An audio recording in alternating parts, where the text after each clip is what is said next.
Bonjour et bienvenue dans Avocat, ravi de vous retrouver pour la première émission qui vous conseille. Vous avez des questions à poser à nos avocats. Nous avons les réponses pour vous dans tous les domaines du droit, dans tous les domaines qui vous intéressent. On va commencer par présenter bien sûr nos avocats du jour, à commencer par Maître Dalia Arfi El-Kaïm, avocate au barreau de Paris. Bonjour. Bonjour Yves. Comment ça va Dalia? Ça va et vous? En pleine forme j'ai l'impression. Ça va. Tout en beauté, beau chemisier. C'est gentil. Couleur Merci. indéterminée mais sympa. Bon. Très joli en tout cas. Merci. Alors Dalia, c'est notre spécialiste en droit du travail. Donc avec vous dans un instant, on va répondre à une question. Droit du travail bien sûr, envoyé par nos téléspectateurs. On va rappeler comment ça fonctionne dans un instant. À côté de vous, plutôt en face de vous précisément, le beau gosse de l'équipe. Mais on en reviendra, il y en a peut-être deux aussi. Je ne vais pas vous vexer. C'est sympa pour Joseph. Non mais lui, c'est le grand beau gosse aussi. Le big one. Eh oui, mais là, c'est cheveux de vent quand même, très sympa. Notre avocat plutôt en propriété intellectuelle et également nouvelles technologies. Boris Karladjian. Bonjour Boris, comment ça va? Bonjour Yves. Enchanté. Enchanté. Bienvenue dans l'équipe et bienvenue avec toi pour parler de tout ce qui concerne les nouvelles technologies, tout ce qui est le droit de la propriété intellectuelle, peut-être aussi industrielle, enfin en tout cas tout ce qui est protection de nos droits finalement. Tout à fait. Bienvenue dans l'équipe. En face de toi Boris, nous avons notre ravissante avocate au barreau de Paris qui est imbattable en droit économique, droit commercial, pour les sociétés, pour les affaires de manière générale. C'est Sylvia Spalter, bonjour. Merci Yves. Bienvenue dans l'équipe. Merci beaucoup. Je ne sais pas quoi répondre devant tant de compliments. Un petit chèque peut-être fera Bon, l'affaire tout simplement, voilà, il n'y a aucun souci, tout à l'heure on fera ça. Bienvenue. Merci. Dans un instant également des questions pour vous Sylvia. En face de Sylvia, une autre avocate magnifique également. Alors attention, elle nous prépare un florilège de petites blagues, donc je prenais des notes, là c'est mieux que les blagues de TéléZ. C'est Sonia Sanzalone, bonjour Sonia. Bonjour Yves, non je ne ferai pas de blague. Ah bah alors, non, j'espère que ne pas t'avoir coupé l'herbe sous le pied. Non, non. On verra. On verra. Non, je Avec pense la qu'on en a surprise. deux, trois. Alors, droit de la famille avec toi, Sonia. Dans l'émission, on aura pas mal de questions sur divorce, j'imagine, qui intéresse beaucoup ceux qui nous regardent. Donc, tu es là pour répondre à toutes ces questions. Bienvenue à toi également. Merci. Et puis, en face de toi, donc, beau gosse numéro 2, on a bien compris. En droit fiscal, bah oui, quand on fait du fiscal, il faut être beau gosse, sinon les gens ne viennent pas vous noir, c'est sûr. C'est maître Joseph Suissa, bonjour. Bonjour Yves. Comment ça va, Joseph? Ça va très bien. Toujours, quand on est en votre compagnie, nous sommes toujours très contents. Merci. Et très On contents n'a de pas faire souvent cette. l'occasion de vous voir. Voilà, Ouais, on est là. c'est ne vrai vous inquiétez que pas, on est là. parler du droit fiscal, effectivement, il faut trouver des choses intéressantes à dire, un peu sympathiques. En tout cas, bien accompagné, bien entouré. Je vois bien, une belle La fait brochette. exprès de se placer Ouais, au milieu. c'est ça. J'aime bien. C'était naturel. C'est J'ai naturel. trouvé ma place naturellement. Tu as bien raison. Alors, on rappelle à tous ceux qui nous regardent que si vous avez des questions à poser à nos avocats, c'est très simple. Vous allez sur notre site, on a un blog dédié à l'émission, www.avocat.net. Avocat, bien sûr, attention, ne vous trompez pas dans l'orthographe. Ça, c'est un jeu de mots de Maître Sanzalone, c'est elle à qui on doit ce titre tout de suite, c'est sûr. Avocat.net. Vous pouvez aller sur le formulaire, poser vos questions. Vous adressez votre question. Attention, question pas trop longue non plus. Et essayez d'être un petit peu général pour que ça puisse intéresser le plus grand nombre. Et nos avocats y répondent, bien sûr, dans leur spécialité. On va commencer avec le droit du travail, comme on vous l'annonçait. Maître Dalia Arfi El-Kaïm, qui est notre spécialiste en droit du travail, droit social, avec une première question qui nous a été adressée par un téléspectateur. Et ça, c'est une question qui va intéresser beaucoup de monde parce que tout le monde, à son travail, prend une petite pause Facebook ou Twitter, vidéo, un petit réseau social. Et c'est vrai que ça peut occasionner quelques problèmes. Alors, un auditeur nous a contacté et nous écrit « Mon employeur a-t-il le droit de me licencier en s'appuyant sur mes publications Facebook ?» Cas qui doit se poser assez régulièrement, il faut le reconnaître. Alors, comment ça se passe? C'est un sujet qui peut paraître léger, mais qui ne l'est pas tant que ça, parce que souvent, ça peut être invoqué, effectivement, l'utilisation des réseaux sociaux comme un moyen de licencier un salarié, peut-être légèrement, peut-être pas. En fait, il y a vraiment deux aspects à examiner. C'est l'aspect temps passé par le salarié sur son lieu de travail, temps passé à regarder Facebook, passer du temps sur Facebook. On passe au moins une demi-heure quand on va sur son compte, ce sont les stats. Et le contenu aussi des publications qui peuvent intéresser l'employeur. Alors tout d'abord, concernant le temps passé, on a la jurisprudence de la Cour de cassation qui tente de rattraper un petit peu l'évolution très rapide de la technologie en la matière. La jurisprudence de la Cour de cassation n'est pas définitivement fixée, mais on a quand même un bon aperçu de la direction que prend la jurisprudence. Effectivement, il y a un arrêt qui a été rendu en février 2013, donc assez récent. Ici, vous prenez note, bien sûr, mais on en parlait justement tout à l'heure, c'était en février 2013, on dit mais justement il est terrible cet arrêt. Un arrêt intéressant parce que la Cour de cassation a eu l'occasion de se pencher sur le cas d'une salariée qui s'était connectée plus de 10 000 fois en un mois sur divers réseaux qui n'avaient rien à voir avec l'exercice de sa fonction et qui donc passait beaucoup de temps sur Facebook au cours de ces 10 000 heures. Et la Cour de cassation avait considéré qu'effectivement, le licenciement reposait sur une faute grave. Donc on est au-delà. La cause réelle et sérieuse, je rappelle que la faute grave est celle qui prive le salarié de l'indemnité de licenciement et de la possibilité d'exécuter son préavis et d'en être payé. Et donc la Cour de cassation avait estimé que dans cette affaire, eh bien, la salariée avait été un petit peu trop loin, puisque cela nuisait au bon accomplissement de son travail. Et donc dans ces conditions, dans ce cas-là, Facebook avait été considéré comme étant utilisé abusivement. En même temps, ça se comprend. Hein. 10 000 heures passées dans un mois sur Internet, c'est évident que pour l'employeur, il y a un préjudice. Enfin, en tout cas, c'est une faute. 2500 heures par semaine. Ouais. Oui, ça fait quand même beaucoup. Ouais. Est-ce qu'elle dort, beaucoup. cette personne? Parce que c'est ça, finalement. Bah, Elle était très active. Hein. Elle était très active. Et en fait, ce qui a déterminé la Cour de cassation dans cette affaire, c'est que c'était vraiment le fait que cette utilisation massive était faite au détriment du travail.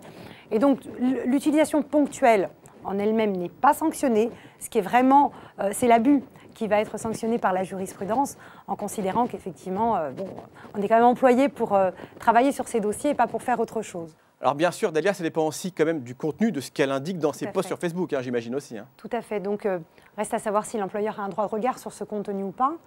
Il est quand même face à une double problématique, puisqu'il doit d'une part concilier les intérêts légitimes de l'entreprise et la protection de l'image de l'entreprise, avec d'autre part la liberté d'expression du salarié. Donc, reste à déterminer s'il a le droit ou pas d'aller regarder. Ouais. Et tout dépend si c'est public ou privé. Si c'est considéré comme un espace public, c'est-à-dire si le réseau social sur lequel s'inscrit cette personne est accessible aux amis de ses amis, voire au public, donc là, c'est un espace public, donc il a un droit de regard. Il peut regarder ce qui se passe. Est-ce que la salariée ou le salarié critique l'entreprise, vient se plaindre de son employeur? Donc là, il peut y avoir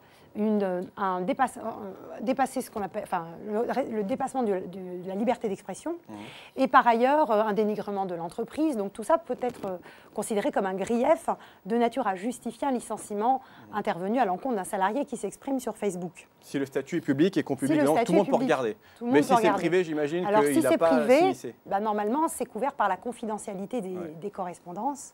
Et donc normalement il n'a pas le droit de regarder, parce que sinon de toute façon, s'il vient produire un message privé dans le Conseil des prud'hommes dans le cadre d'un litige prud'homal, là c'est vraiment une utilisation illicite de preuves au-delà du fait qu'il y a une violation de la correspondance. Mais s'il est ami, s'il est ami avec le salarié... On n'est jamais vu son employeur sur Facebook. Alors si ça arrive, moi j'ai eu le cas d'un salarié. Moi j'ai eu le cas d'un dossier. Rapidement, oui. J'ai eu le cas d'un...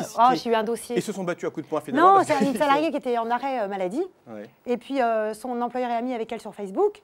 Et puis il la voit en fait le samedi soir partir faire la fête avec des copines et poster des photos. C'était pour aller mieux. C'était pour aller mieux. Moi je fais ça quand j'ai un coup de blues, je sors.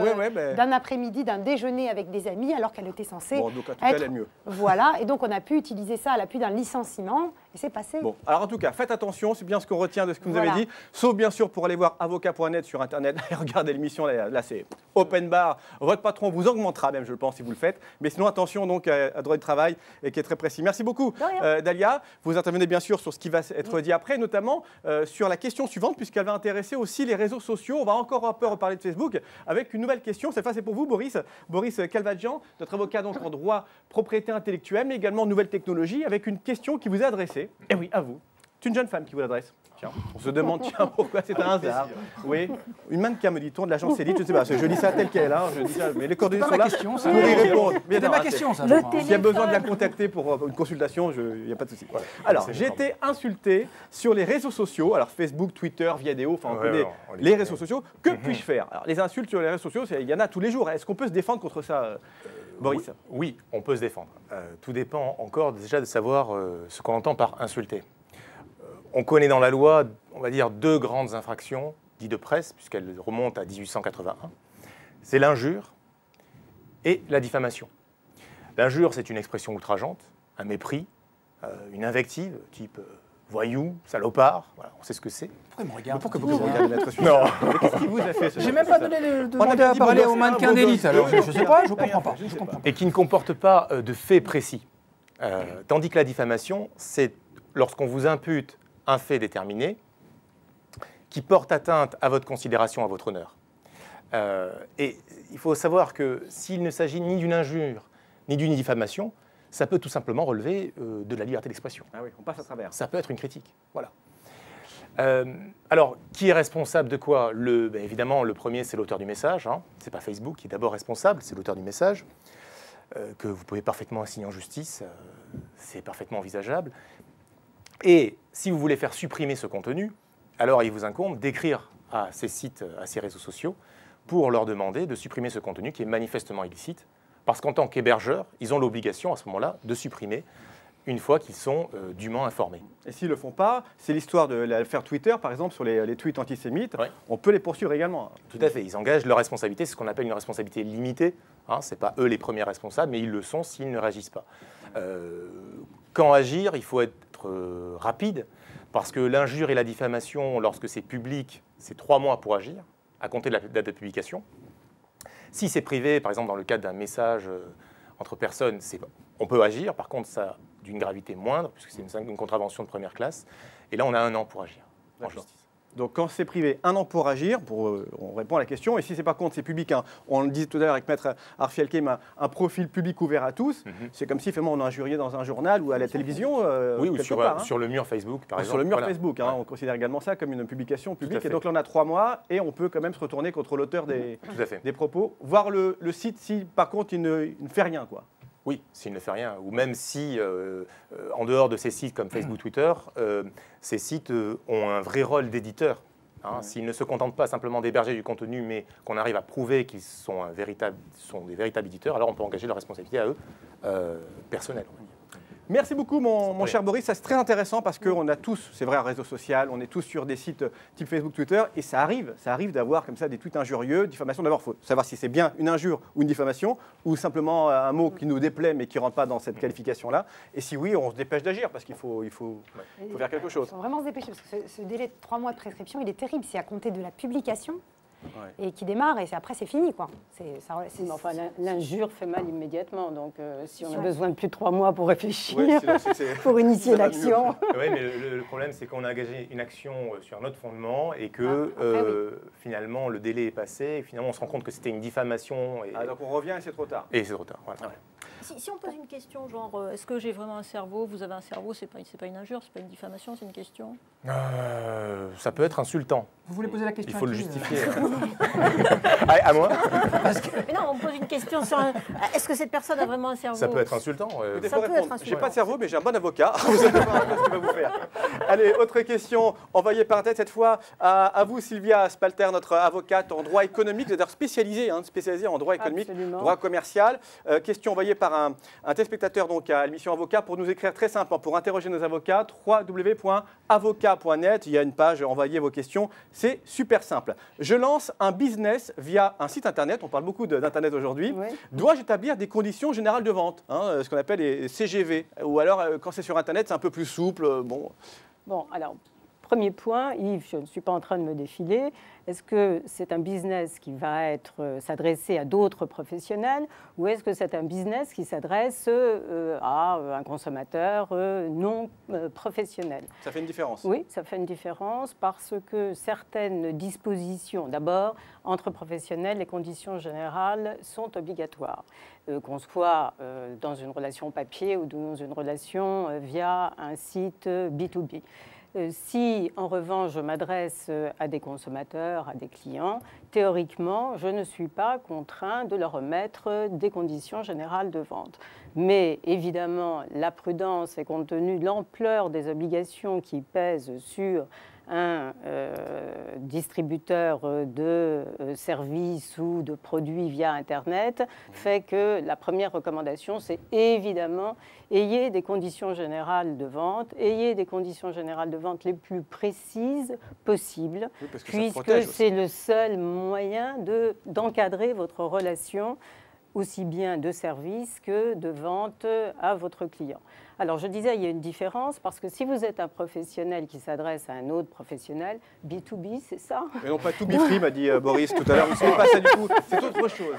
Encore dans les boys bands, je comprends. Parlant de cerveau. Dans ce cas-là, vous pouvez prévoir des clauses qui limitent votre responsabilité dans le cadre de la prestation que vous allez rendre ou du produit que vous allez livrer.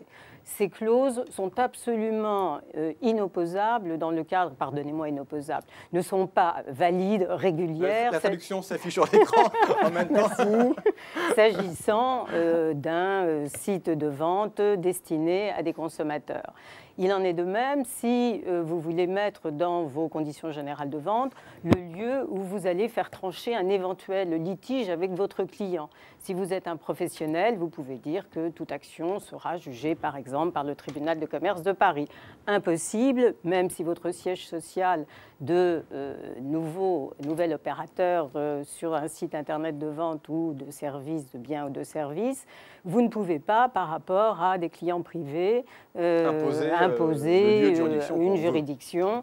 Ouais. Et ce sera les règles de droit commun dans ce domaine qui s'appliqueront. Et donc le consommateur qui n'est pas content pourra vous assigner là où lui demeure au motif du fait dommageable ou du produit qui n'est pas de bonne qualité.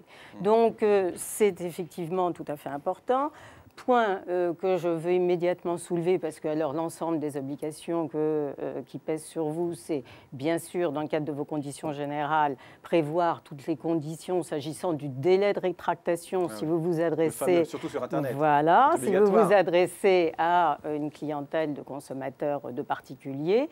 Et j'insiste, puisque c'est un fait nouveau, jusqu'à présent c'était 7 jours le délai de rétractation. Et depuis la loi Hamon, dont on attend les décrets de publication, ce sera désormais 14 jours. On est en train de se rapprocher doucement des délais comme en matière de vente à distance, d'assurance Maître Fussa a acheté des chaussures et il n'est plus d'accord, ça fait pris 13 jours. Il me reste 2 jours, je vais vous laisser parce que je suis un peu...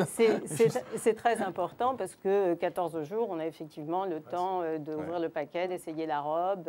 Et ensuite, c'est assez compliqué pour l'opérateur de démontrer qu'en réalité, ça a été utilisé.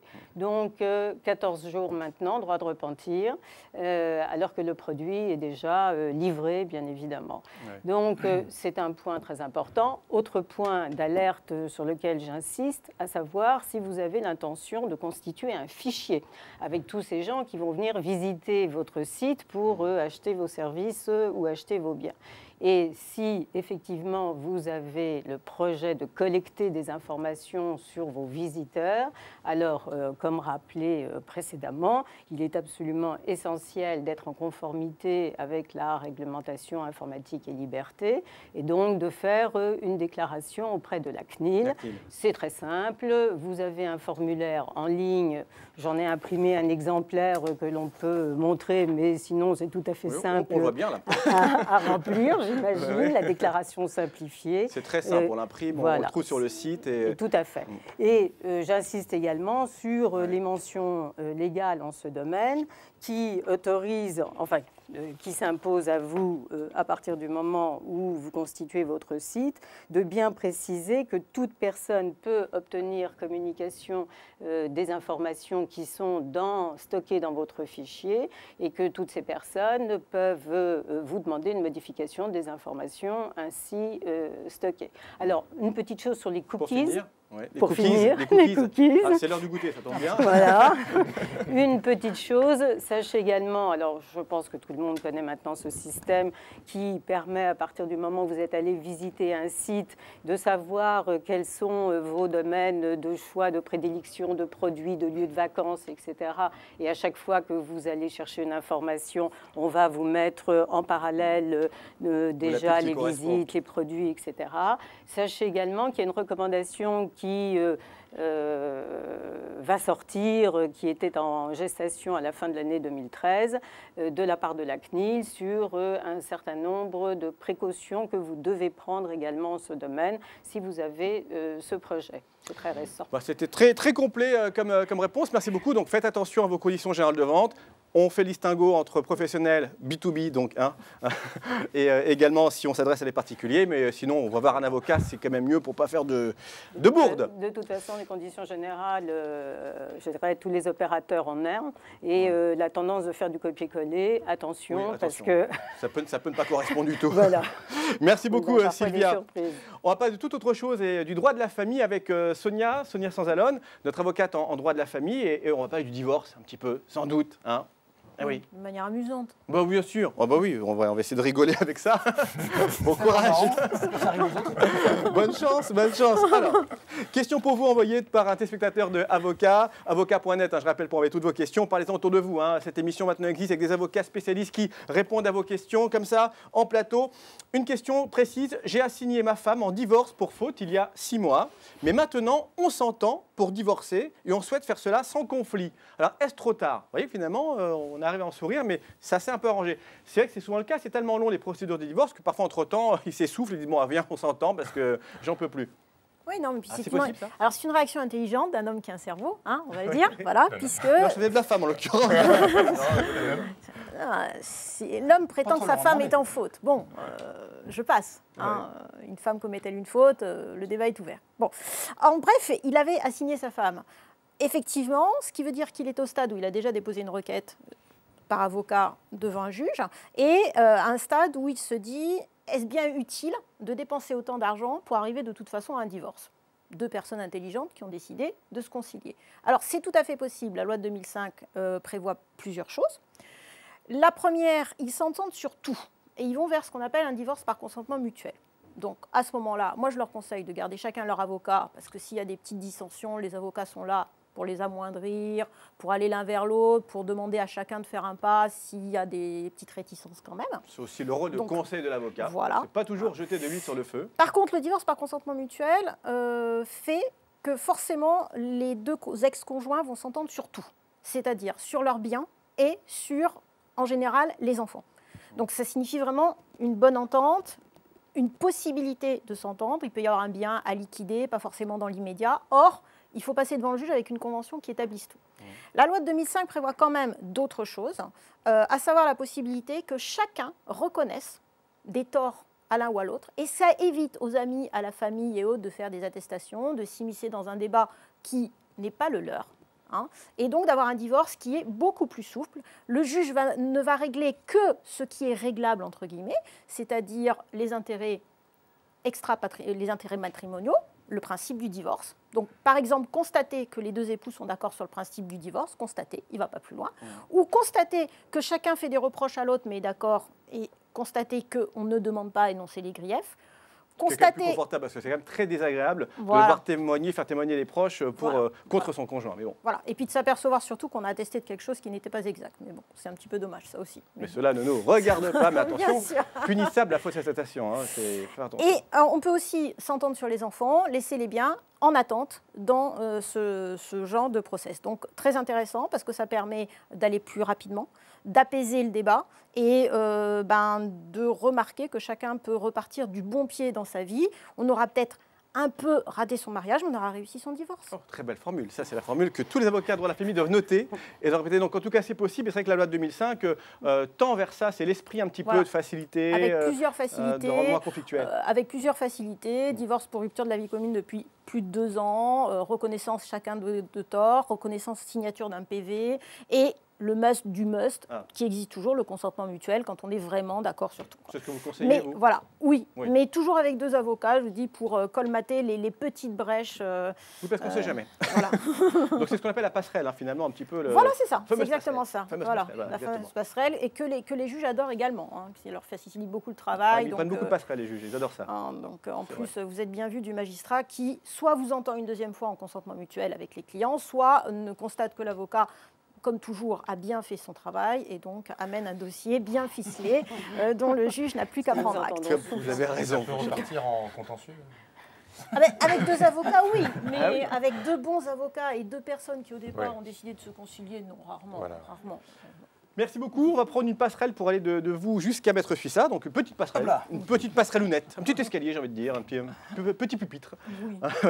Et on va parler de droit fiscal. Parfois, c'est lié d'ailleurs. Après les divorces, on a besoin, lorsqu'on va liquider, d'avoir un bon fiscaliste. Même pendant. Alors, vous, Maître Suissa, Joseph, avec une belle cravate. C'est donc votre spécialité. Pour vous, je l'ai mise. Merci, la fiscalité. Et on a pas mal de questions également en droit fiscal. Et depuis d'ailleurs un changement de président, il y a 1 an et demi, on a beaucoup plus de questions. Je ne sais pas pourquoi. Ah bon? Alors, je ne comprends pas. Je ne sais pas pourquoi. Voici cette question. J'ai un compte bancaire ouvert à l'étranger. Suis-je obligé de le déclarer à l'administration fiscale? Ça fait beaucoup rire Maître Spalter à vos côtés, parce que ça, c'est la question à 100 points. Voilà, la question bingo. Anonyme la question. Non, mais elle est d'actualité. Eh bien oui. Et effectivement, Qu'est-ce qu'on fait alors? Qu'est-ce qu'on fait? Cette question, déjà, elle revient depuis déjà quelques années, date à laquelle il y avait un fameux fichier de 3000 noms de contribuables français qui sont arrivés comme ça, du jour au lendemain, à l'administration fiscale française, de 3 noms de contribuables français qui avaient des comptes ouverts en Suisse, à une banque très célèbre. Et alors depuis, il y a un véritable vent de panique qui souffle en France, où toutes les personnes qui ont ouvert des comptes à l'étranger, qui ont des avoirs... Oui, voilà, je vois qu'il écoute attentivement. Hein. Et donc, ces personnes qui ont des comptes déclarés, des comptes à l'étranger, qui ont des avoirs non déclarés, qui ont très peur. Et à tel point que l'administration fiscale française a mis au point une cellule, alors pas une cellule de crise, mais une cellule de régularisation, donc c'est Bercy qui a fait ça, où effectivement ces personnes qui ont des avoirs non déclarés viennent un petit peu forcées, contraintes et forcées, pour essayer de régulariser leur situation. Et à ce moment-là, il y a une négociation qui va démarrer avec l'administration fiscale pour essayer d'obtenir une réduction des majorations et des pénalités. Alors, pour en revenir à la question, parce que la question est de savoir, doit-on déclarer ou pas ses comptes? On a un compte à l'étranger, on doit le déclarer. Eh bien oui, et même tous les ans. Eh bien oui, tous les ans. Et d'ailleurs, dans votre déclaration annuelle, il y a une petite case, une très jolie case. Il faut la cocher, comme quand vous avez bien un compte à l'étranger. Il y a même un imprimé, un bel imprimé qu'on appelle le 3916, hein, pour ne citer que lui. Vous pouvez aussi le remplir. Et à ce moment-là, vous devez déclarer tous les ans que vous avez un compte bancaire ouvert à l'étranger. Et si vous ne le faites pas, qu'est-ce qui se passe? Parce que c'est la question, parce qu'après tout, s'il se passait rien, on s'en ficherait. Oui, mais vous risquez une très belle amende, donc effectivement de 1 500 €, pas grand-chose, mais qui peut aller jusqu'à 10 000 € si le compte ou dans le pays donc, où ce compte est détenu n'a pas signé une convention administrative avec la France, donc ça peut aller jusqu'à 10 000 €. Ça, c'est la petite sanction. La grande sanction, c'est quand vous avez un compte bancaire où il y a plus de 50 000 €. Et alors là, c'est plus 1 500 €. C'est 5%. C'est 5% des avoirs. Et c'est minimum 10 000 €. Donc minimum 10 000 € si une fois encore, l'État où vous avez votre compte n'a pas signé cette convention administrative. Alors, on parle de ça. Par contre, les 1 500 €, c'est par compte non déclaré. Hein. On a 10 comptes, ça fait 1 500 € x 10. Hein, oui, c'est par compte. C'est par compte non déclaré, donc chaque compte, 1 500 €. Parce que souvent, on a 2-3 comptes. C'est le jackpot pour c'est ça. Fiscal. Nous qui sommes dans les quartiers du 8e, on est plus un peu on est déconnecté de la réalité. Et doit-on indiquer le montant de ce compte? Alors oui, justement, ça c'est la... Alors effectivement, pourquoi? Parce que ces avoirs sont déclarés. Il n'y a pas de difficulté, vous les déclarez, donc à ce moment-là, pas de problème. Par contre, s'ils ne sont pas déclarés, l'administration fiscale va vous imposer dessus parce que vous n'avez pas justement déclaré ces comptes, et elle peut revenir 10 ans en arrière. Donc pendant 10 ans, vous tremblez, parce qu'effectivement, elle peut venir vous contrôler vos comptes, alors que normalement, elle peut opérer à peine 3 ans en arrière. Mais là, si vous ne déclarez pas les comptes, sanction fiscale maximale, et 10 ans en arrière, donc vous ne dormez pas. Donc si vous n'avez pas de compte ouvert à l'étranger, tant mieux. Si vous en avez un, déclarez-le. Si vous en avez un, vous ne l'avez pas déclaré, régularisez, parce que sinon, ça va coûter très cher. Ça peut coûter très cher, effectivement. En tout cas, c'est très intéressant à savoir. Mais beaucoup de gens se posent des questions, de toute bonne foi d'ailleurs. Ce n'est pas forcément des gens qui veulent frauder le fisc. J'ai un compte, est-ce que je dois le déclarer? J'ai que 2 000 €, c'est l'argent des vacances quand je vais dans ma maison secondaire, je ne sais pas moi, au Portugal, en Italie, n'importe où. On doit le déclarer, sinon on a une amende. Voilà. Merci beaucoup, mon cher Joseph Suissa, pour cette réponse précise à cette question. Alors, si vous avez bien sûr des questions à nous poser, n'hésitez pas, www.avocat.net. Il y a un formulaire à remplir très simple. Vous envoyez vos questions à nos avocats qui sont là toutes les semaines pour répondre à toutes vos questions. Droit du travail, droit fiscal, droit commercial, économique, droit de la propriété intellectuelle, nouvelles technologies, également droit de la famille. Si vous êtes divorcé, vous êtes réconcilié maintenant, c'est le grand amour. Vous faites un petit mot à Maître Sanzalone, ça lui fera plaisir.